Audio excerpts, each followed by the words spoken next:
am Charlie, I'm back, and my calendar just says the number 2. I don't know what that means. Unless that means I have to talk about... Oh god. Super Mario Bros. 2. No, not Super Mario Bros. The Lost Levels, which is the sequel to Super Mario Bros. In Japan, known as Super Mario Bros. 2 that wasn't released outside of Japan because it was too hard. The Super Mario Bros. 2 that the rest of the world got. Video games always came first in Japan, with the rest of the world waiting years to get new games, which was the case when by 1986, the US only had the first Super Mario Bros., while Japan had both Super Mario Bros. And Super Mario Bros. 2. The US had been waiting for the next game in the franchise for a while now, and it didn't help that the original Super Mario Bros. 2 was released on the Famicom Disk System, while the US only had the original NES, which had no way to play the Famicom Disk System games. Other popular games for the Famicom Disk System, such as The Legend of Zelda and Metroid, were being ported to cartridges as Nintendo had no intention of releasing the Disk System in the US, but due to this Super Mario Bros. 2 game being way too hard for Americans, it stopped it ever coming out. By 1988, there was still no Super Mario Bros. 2. Nintendo of Japan were working on Super Mario Bros. 3 with a planned tie-in to a Hollywood movie called The Wizard. However, Super Mario Bros. 2 still hadn't come out in the US. Instead, they were looking through the archives of Nintendo to see if they could possibly take a game that already exists, replace the characters with Mario characters, and have Super Mario Bros. 2. In 1987, Nintendo was currently in a deal with Fuji Television, a huge Japanese television company known for creating some of Japan's top TV shows, alongside being the biggest news networks in Japan. The relationship began with Nintendo creating a new version of Super Mario Bros. The Lost Levels in collaboration with Fuji TV subsidiary Nippon Broadcasting System. This game was known as All Night Nippon Super Mario Bros., which took levels from Super Mario Bros., Super Mario Bros. The Lost Levels, and Versus Super Mario Bros. All Night Nippon was the name of a popular Japanese radio show, with many radio personalities being in the game either at the start of each world or replacing the Goombas, Piranha Plants, and Toads. This game features 8 worlds followed by worlds A, B, and C, just like Super Mario Bros. The Lost Levels, and very few copies of the game were ever made, with there only being just over 3,000 being won by a lottery or being sold on one day in Tokyo. Although the game was almost just the same as Super Mario Bros., Super Mario Bros. The Lost Levels, and Versus Super Mario Bros., this kinda counts as its own game, being the 5th game in total to use the exact same style. We really need to come up with something different. In 1987, Nintendo and Fuji TV teamed up again during an event known as Yumi Kojo 87, where Nintendo developed a game using characters from the event to create a game known as Yumi Kojo Doki Doki Panic, otherwise known as Dream Factory Heart Pounding Panic. It was released on the Famicom Disk System, and although it had a few Mario elements in it, like the power block from the arcade game Mario Bros., the game was its own game with a whole new way of killing enemies. Instead of killing enemies by jumping on them, you had to pick up a plant from the ground and throw it at enemies. This game, however, was actually originally a Mario game all along, as the game began development as a prototype Super Mario platforming game, which was shown as a different way to do the Mario style of platforming. It wasn't until Fuji Television wanted to team up with Nintendo again that they turned the game into Doki Doki Panic. While Nintendo of America were looking for a new version of Super Mario Bros. 2, they saw this game and took it as the new Super Mario Bros. 2. Nintendo reverted all the changes that they had made to the game and made it into what we know now. Eventually, Super Mario Bros. 2 got a release in Japan known as Super Mario USA, which is exactly the same game, just with USA at the end of the title and released after Super Mario World for some reason. So I guess Super Mario Bros. 2 is a Mario game, but it was never meant to be the second Super Mario Bros. Game. Instead, it was a prototype that became its own game. But that doesn't matter. It's officially the second game. So how is the game? I hate it. World 1 is pretty simple. It starts off with you falling from the sky, no idea where you come from, falling onto some hills.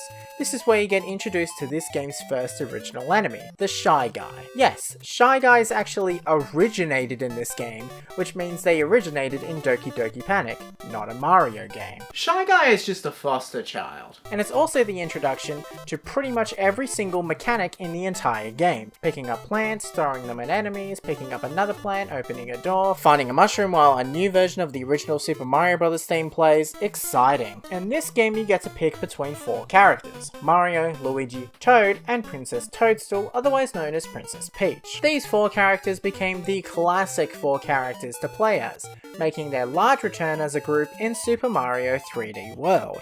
Mario is your straight man, can't do much, he's your classic Mario platforming. Now Luigi is interesting. As introduced in Super Mario Bros. The Lost Levels, Luigi is slippery and can jump higher than any other character. Although this was introduced in the Lost Levels, this game was the first game to introduce the fact that Luigi was taller than Mario ever so slightly. Finally! Princess Peach can do a little float jump in the air. Wherever you jump as her, you can hold your jump in the air for a bit. This was the first introduction of this movement of Princess Peach, and became a part of her character in almost every single Mario game following it. Toad can run fast. That's his gimmick. He can't jump as high, most likely because of his stubby little feet, and that's about it. Every level ends with a boss battle, with most of them being Birdo. Yes, this is the first introduction of the classic character that appears in every single Mario spin-off and nothing else. To kill Birdo, you need to pick up Birdo's eggs and throw it at Birdo. Birdo. We love Birdo. However, every world ends with a different boss fight, a much more harder boss fight. This stupid rat just throws bombs at you and it's almost impossible to kill this stupid thing. What a stupid boss fight. It was always incredibly hard to fight. It took me so long to beat this stupid rat. I hate rats, goddammit. World 2 is where we finally get the very first Super Mario desert level. Oh, thank God. There's normal sand, there's quicksand. It's impossible to tell the difference between the two. But you know, why would we need to know the difference? The first level, 2-1, introduces this game's replacements of pipes and piranha plants. Pipes are just these little vase type things with weird snakes coming out of the top that replace the piranha plants. Another thing this game doesn't have is power-ups. There are no power-ups whatsoever. There's a star, but power-ups? There's nothing. This game is a unique take on what Mario is, yes, but really after a while all of these levels blend into each other. While playing the game I would constantly get confused as to what level I'm currently playing. Finally, in World 2-3, a brand new final boss appears, a big snake. You beat the snake the same way, everything is just the same. I feel like time is repeating over and over again in an endless cycle that just never ends. Every world is the same damn thing. World 3 introduces sky levels, where the first level is almost like a getting over it stage. If you don't get to the top in time, tough luck, you're dead. Once you get to the top, you start to realize that almost every single level is pretty much the exact same type of level, just over and over again. World 3 too is different in the sense that instead of going up, you go down. It just feels very similar to some of the other levels in this game. Nothing feels different.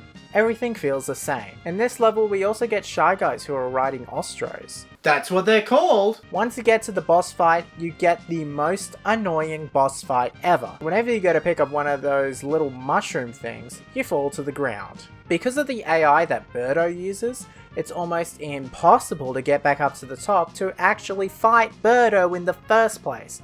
It's a badly designed boss fight in a badly designed game. World 3-3 continues this trend that I haven't even started on yet. Almost half of the levels in this game involve you getting a key from a special room and then either falling down or getting up to a door with a lock on it in order to beat the stage. Every world is the same damn thing. Platforming, underground, key. Platforming, underground, key. It's just the same damn thing every time I play the game. And I'm mad. And at the end of the level, you beat another rat.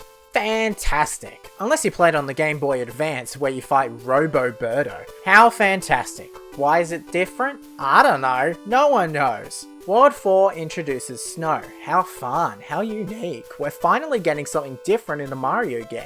Except it's a bit weird. At one point in each level, you enter a rocket ship to then fight a boss. How about 4-2? I wonder what that one's like. You run across some whales. 4-3, an annoying boss fight that's just a big fireball that's almost impossible to defeat. World 5, that's just the same themes as World 1 and 3, but at night time now. Oh, thank God. World 5-3 is another underground level where you fight a giant crab just for the fun of it. World 6 is desert themed again. I think they ran out of themes. World 7 is in the sky. Except this time, there's only 2 levels in World 7. Instead of having a World 7-3, it just ends. World 7-2 is the final fight. You fight against Wart. Doesn't this guy look familiar? Wart, otherwise known as Mamu, first appeared in this game, to then appear in The Legend of Zelda Link's Awakening, alongside a bunch of other Mario characters for some reason. After you finally defeat Wart, you save Subcon or whatever the plot of this game is. Who cares about what the plot of this game is? It really doesn't matter, because then it's revealed that the whole game was just a dream. You've got to be kidding me. Yeah, the entire game was just a dream. So what was the point then? Why? What a cop-out. Funnily enough, Wart being in The Legend of Zelda Link's Awakening actually makes a lot more sense when you find out Link's Awakening is also a dream. No! So is it the same dream universe? I don't know, but Super Mario Bros. 2 is a nice enough game. It has some interesting ideas thrown into the game and makes for a unique game. But I can't believe it's Super Mario Bros. 2. The game is just repetitive, boring, and truly the worst 2D Mario game if we don't count Super Mario Bros. The Lost Levels. So thank you, Nintendo, for finally making me talk about this game so I can play Super Mario Land. Was it all a dream? Well, at least I don't have to play Super Mario Bros. 2 now.